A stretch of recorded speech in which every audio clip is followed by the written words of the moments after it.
तो भाई क्या हाल है आप सबके। आशा करता हूँ सब बढ़िया होंगे, स्वस्थ होंगे। तो एक नई चीज़ की शुरुआत होने जा रही है आज आप सबके चैनल पर, जो होने वाला है हिंदी के प्रैक्टिस सेट हमारे सिर्फ और सिर्फ DSSB जूनियर असिस्टेंट LDC और हमारे जो आगे MTS वगैरह पेपर होंगे उनके लिए। जैसा कि आपको पता होगा, अब तक इस चैनल पर रीजनिंग के प्रैक्टिस सेट चलते आ रहे हैं, 18-20 सेट हो चुके हैं। तो आज से बच्चों की डिमांड पे हिंदी के प्रैक्टिस सेट भी शुरू किए जा रहे हैं। और इसमें मैं किसके क्वेश्चन कराऊंगा? जो पिछले लास्ट अभी ताजे ताजे एग्जाम हुए हैं, बॉर्डर, मैट्रन और AS के, उनके क्वेश्चन कराऊंगा। ठीक। तो आप सबके लिए बहुत बड़ी खुशखबरी है कि हिंदी के प्रैक्टिस सेट शुरू हो गए हैं। जिन्होंने आज तक हिंदी नहीं पढ़ी वो पढ़ना भाई। ठीक। और ये जरूरी नहीं है आप इसके साथ अपना कोर्स तो कहीं से जो भी आप हिंदी का कर रहे हो वो करते ही रहो, बट इसमें भी मैं आपको वो सारी चीजें बताऊंगा। ठीक है। आपको मैं सारी चीज रिवाइज करता ले चलूंगा और आपको मैं पढ़ाने का तरीका बता दूं। मैं आपको भाई डायरेक्ट आंसर की से ही पढ़ाऊंगा। अब यार मैं अपना बहुत टाइम वेस्ट हो जाएगा मेरा अगर मैं इस चीज़ को कहीं वर्ड पे लिखूं जाके और कुछ बंदा बंदा बिठाऊं तो बहुत टाइम हो जाएगा। इससे बढ़िया आपको पढ़ना है, मुझे पढ़ाना है। डायरेक्ट आपको यहीं से एक एक क्वेश्चन वाइज पढ़ाता चला जाऊंगा और उसमें जो जो चीज़ आएगी वो आपको बताता चला जाऊंगा। बस भाई ज्ञान लेने से मतलब है यार, उससे मतलब नहीं है कैसे मिल रहा है, कहाँ से मिल रहा है। बस हमारा मेन मोटिव होना चाहिए कि हाँ भाई हमें ज्ञान मिल रहा है। ठीक है। चलो तो शुरू करें। लेके श्री गणेश का नाम। अपना पहला आज का हिंदी का प्रैक्टिस सेट और पहला ही सबसे तड़कता भड़कता क्रिया का क्वेश्चन आ चुका है आपके आगे। तो चलो एक बार कमेंट में बता दो इसमें सकर्मक अकर्मक संयुक्त विधानार्थक क्या है। ठीक। चलो क्वेश्चन पढ़ो। मेरा जी घबराता है वाक्य में कौन सी क्रिया है? आपको पता है वो क्रिया के दो भेद होते हैं, है ना। क्रिया के दो भेद होते हैं, आपको पता होगा। एक सकर्मक और एक अकर्मक। इन दोनों में फर्क क्या होता है? इन दोनों में फर्क ये होता है कि भाई इसमें स वाले में कर्म होता है इसमें, और इसमें कर्म नहीं होता है ना। अब ये आपको कुछ समझ नहीं आया होगा भाई, जिनको हिंदी नहीं पता उन्हें क्या पता क्या कर्म वर्म क्या होता है, ये हमें नहीं पता। तो मैं आज आपको बहुत ही सिंपल सी ट्रिक बता दूंगा इनको पहचानने की, जिससे आप सकर्मक और अकर्मक को 2 मिनट में पहचान लो। हम 2 मिनट तो बहुत ज्यादा हो गया, 2 सेकंड में पहचान लोगे। ठीक है। तो ट्रिक है आपको लगा के देखना है भाई, क्या क्या लगा के देखना है। अगर जवाब मिलता है तो सकर्मक है, अगर मिलता है, अगर नहीं मिलता तो अकर्मक है। ठीक। अब आपको कहाँ लगाना है? आपको लगाना है कर्ता के बाद। कर्ता, अब इसमें कर्ता कौन है? मेरा जी घबराता है, तो कर्ता कौन है? मेरा। मेरा जी घबरा रहा है ना, तो मैं करता हूं इसमें। अब आप कर्ता के बाद क्या लगाओ? मेरा क्या जी घबराता है। मेरा क्या जी घबराता है। आपको कोई जवाब मिला? मेरा क्या जी घबराता है, यार ये तो कुछ बना नहीं है ना। तो इसी प्रकार से आपको इसमें जवाब नहीं मिला तो ये अकर्मक होगा। मैं आपको इसके और एग्जाम्पल देता हूँ। जैसे पप्पू सोता है। अब इसमें कर्ता कौन है? पप्पू। पप्पू सो रहा है, तो पप्पू क्या सोता है? आपको पता है पप्पू क्या सोता है? नहीं पता। अब चंपा उड़ती है। चंपा क्या उड़ती है? आपको पता है? नहीं पता। बस चंपा उड़ती है भाई, चंपा उड़ गई। बादल बरसते हैं। बादल क्या क्या बरसते हैं? नहीं पता, है ना। अब मैं आपको इसका एग्जाम्पल देता हूँ सकर्मक का, कि चंपा पकाती है। चंपा क्या पकाती है? खाना पकाती है, भोजन पकाती है, कुछ तो पकाती होगी। आपको जवाब मिला क्या का? चंपा सुनती है। चंपा क्या सुनती है? भाई गाने सुनती है, भजन सुनती है, गाली सुनती है, कुछ तो सुनती ही होगी चंपा। चंपा गाती है। चंपा क्या गाती है? वही भजन गाएगी, गाने गाएगी, कुछ तो गाएगी। इसी प्रकार आपको बस क्या लगा के देखना है। आपको अगर क्या से जवाब मिलता है तो सकर्मक है, नहीं मिलता तो अकर्मक है। इसमें लगाया मेरा क्या जी घबराता है। अरे अटपटा सा हो गया, मेरा क्या जी घबराता है, जवाब ही नहीं मिल रहा, तो इसमें सिंपल अकर्मक हो जाएगा आपका। ठीक है। प्रेरणार्थक क्रिया जिसमें हम किसी से काम करवाते हैं, ये प्रथम प्रेरणार्थक, द्वितीय प्रेरणार्थक होता है। संयुक्त जिसमें 2 क्रियाएं होती हैं, है ना। ये सब आपको पता होगा। अकर्मक सकर्मक का क्वेश्चन था, बता दिया। अगली बार अगर संयुक्त प्रेरणार्थक का आएगा तो वो भी बता दूंगा। चलो नेक्स्ट क्वेश्चन। देखा आपने, मैंने एक क्वेश्चन का कैसा कितना डीप पोस्टमार्टम आपको करके बता दिया। तो ऐसे आपको सारे क्वेश्चनों के तहत आपकी सारी ग्रामर भी रिवाइज होती रहेगी। मेरे घर का डैश उसे मालूम है। क्या मालूम है भाई उसे? तेरे घर का या तो रास्ता उसे मालूम होगा या उसे तेरे घर का पता मालूम होगा, है ना। ठिकना, ठिकना कुछ नहीं होता। ठिकान कुछ नहीं होता। ठिकना, ठिकान भी कुछ नहीं होता भाई, ठिकाना होता है ना। आपको भी पता होगा कि मुझे इसका ठिकाना पता है भाई, वो कहाँ रहता है। तो इसलिए ये तो आप जनरल सेंस से भी कर सकते थे, आराम से हो जाएगा। चलो, ये इसमें इतने कुछ ज़्यादा वो करने की बात नहीं होती। निम्नलिखित शब्दों में से अशुद्ध वाक्य का चयन करें। गूंगा सही है, सूंड सही है, मुंह सही है। स्कूल, स्कूल में आपको कुछ गड़बड़ी लगी। स्कूल नहीं होता भाई, सिर्फ स्कूल होता है। इसमें ई नहीं लिखा जाता, सिर्फ स्कूल लिखते हैं, ठीक है ना। चलो आगे चलते हैं। क्वेश्चन नंबर 4, फगुनिया के लिए तो काला अक्षर भैंस बराबर है। काला अक्षर भैंस बराबर क्या होना? जो बिल्कुल अनपढ़ होते हैं ना, जो बिल्कुल ही अनपढ़ होते हैं उनके लिए इस्तेमाल होता है भाई काला अक्षर भैंस बराबर, जिन्हें कुछ भी लिखना पढ़ना नहीं आता। अब इसका ऑप्शन देखते हैं। बहुत ही बेकार लेखनी, नहीं।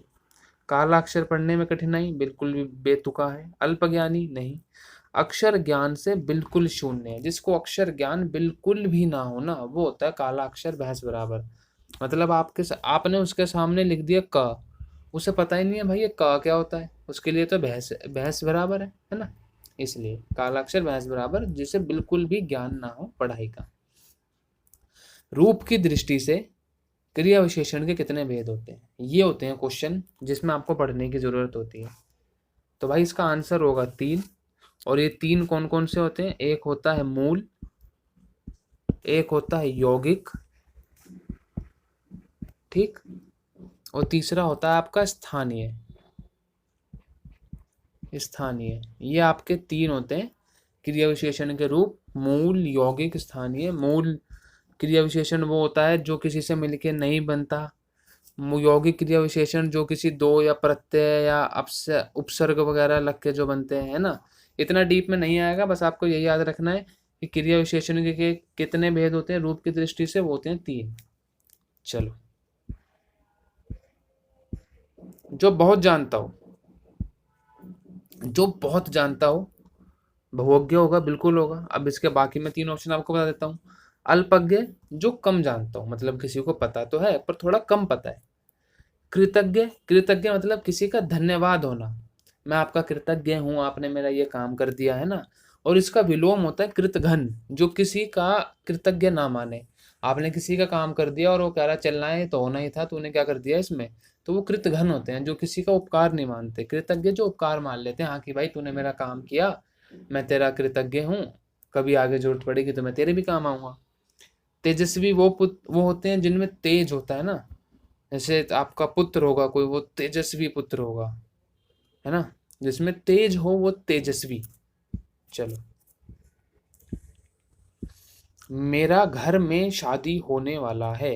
मेरा घर में शादी होने वाला है, इस वाक्य में अशुद्धि पहचान कर शुद्ध वाक्य का विलोम से चुने, विकल्प चुने। तो भाई मेरा घर में शादी है, ये तो होने वाला है, ये जो बिहार साइड की लैंग्वेज है उसमें तो ये भाषा ठीक है कि मेरा घर में शादी होने वाला है, पर जो हिंदी की जो शुद्ध वर्तनी है उसके हिसाब से ही गलत है। सारे ऑप्शन पढ़े। मेरा, पहले बात तो मेरा ही गलत है इसमें, मेरा ही गलत है। मेरे घर शादी होने वाली है, मेरे घर शादी होने वाला है। शादी आपको पता है वो है स्त्रीलिंग है, तो होने वाला तो नहीं होगा, होने वाली होगी, है ना। मेरे घर शादी होने वाली है, आप अगर नॉर्मल पढ़ के भी देखोगे ना तो भी आपको पता चल जाएगा कौन सा सही है कौन सा गलत है। इसमें पढ़ाई की जरूरत नहीं होती, इसमें थोड़ी सी आपको हिंदी के ज्ञान की जरूरत पड़ेगी। गुरु गुड़, चेला चीनी। अब आपको एक चीज पता होगा कि जो चीनी होती है ना वो गुड़ से भी ज्यादा मीठी होती है। तो इसका क्या मतलब हुआ कि अगर गुरु गुड़ है और चेला चीनी निकला, मतलब जो चेला है वो गुरु से भी तेज निकला, है ना। गुरु से तेज शिष्य, ये इसका मतलब होता है। गुरु की भाषा में मिठास होना, गुरु से शिष्य का कम ज्ञान, ये सब तो बेतुकी बात है। अगर आप में थोड़ी सी भी बुद्धि का इस्तेमाल करते हो ना तो वो हो जाता है। गुरु से तेज शिष्य, क्योंकि आपको पता है चीनी गुड़ से भी मीठी होती है। चलो नेक्स्ट क्वेश्चन। शिष्य ने अपने गुरु के लिए सब कुछ किया। शिष्य ने अपने गुरु के लिए सब कुछ किया, इसमें हमको क्या बताना है?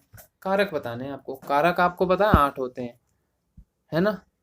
कारक 8 होते हैं, पता होगा आपको कौन कौन से? कर्ता ने, कर्म से, कर्म को, है ना? एक बार मैं आपको बताऊं।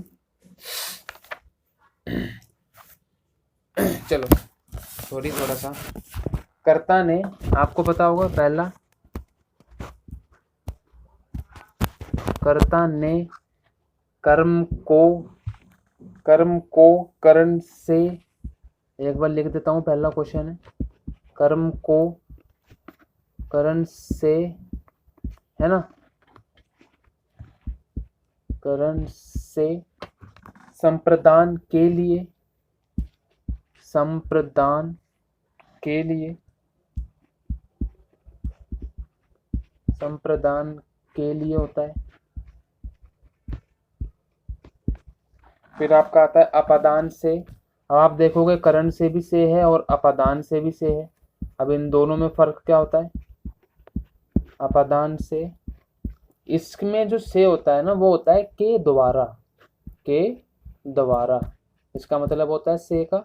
और इसमें जो से होता है वो अलगाव का भाव देता है। अलगाव का मतलब किसी चीज से अलग होने का भाव देता है। जैसे पेड़ से पत्ते गिरे, तो पेड़ से वो पत्ते अलग हो गए, तो उसमें अपादान कारक होगा। और किसी बच्चे ने पेन से कार्य किया, मतलब पेन के द्वारा कार्य किया उसने, तो उसमें करण कारक होगा। अब आगे आपका होते हैं संबंध। काके की, नाने नी, का, की, के, ये होते हैं आपके सारे संबंध। ठीक है। फिर आपके दो और आते हैं अधिकरण, में, पर। में और पर आपका अधिकरण, जैसे बुक मेज पर रखी है, तो आपका अधिकार है ना मेज का उस बुक पर, तो इसलिए अधिकरण हो गया ये।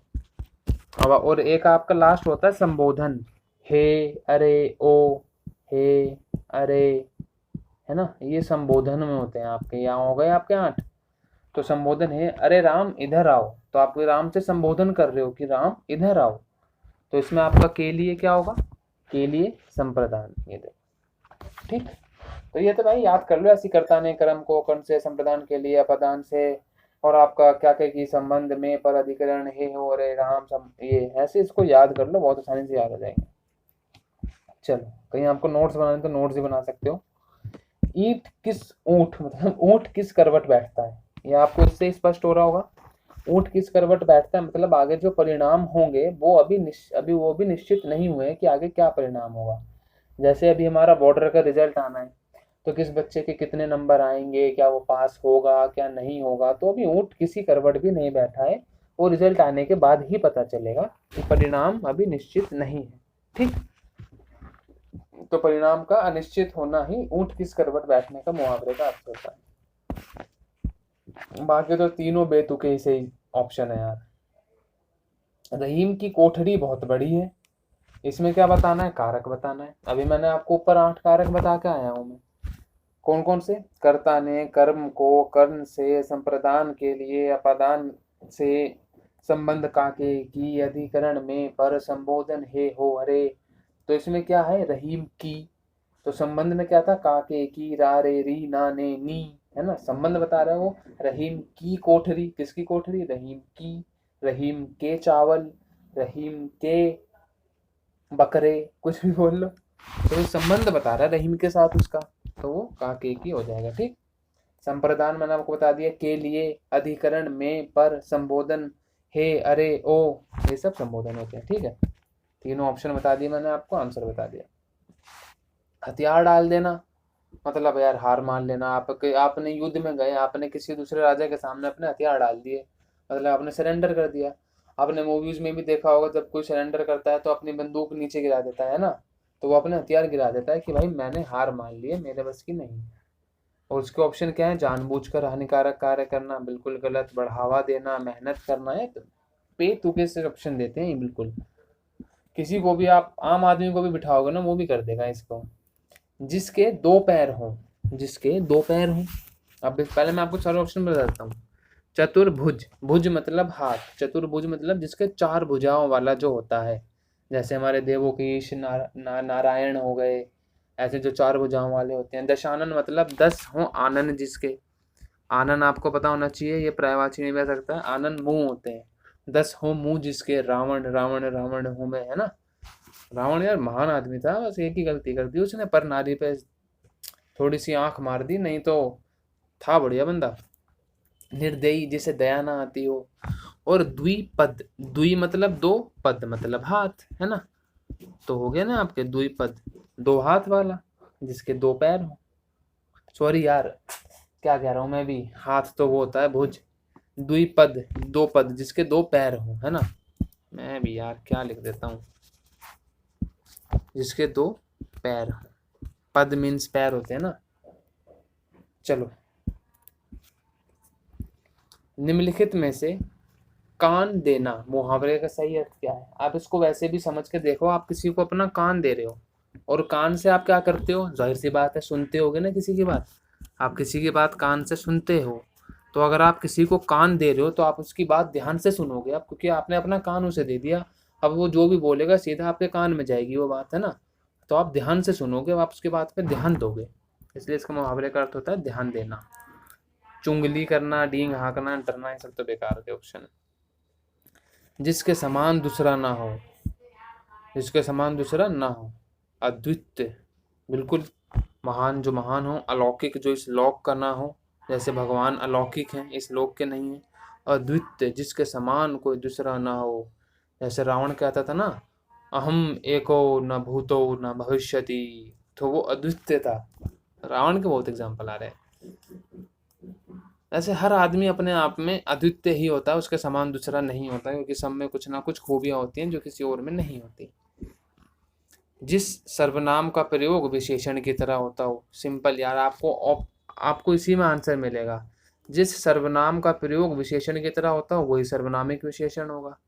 सिंपल यार। गुणवाचक विशेषण जो किसी गुण बताए, जैसे वह व्यक्ति अच्छा है, बुरा है, गंदा है, काला है, गोरा है, ये गुण है। उसके परिमाणवाचक किसी को जो नापा तोला जाए, है ना, जैसे 2 किलो आलू, 5 किलो प्याज, 2 किलो भिंडी, ऐसे ये हो गए निश्चित परिमाण। एक अनिश्चित होते हैं, कुछ चीनी दे दो, कुछ प्याज दे दो, है ना।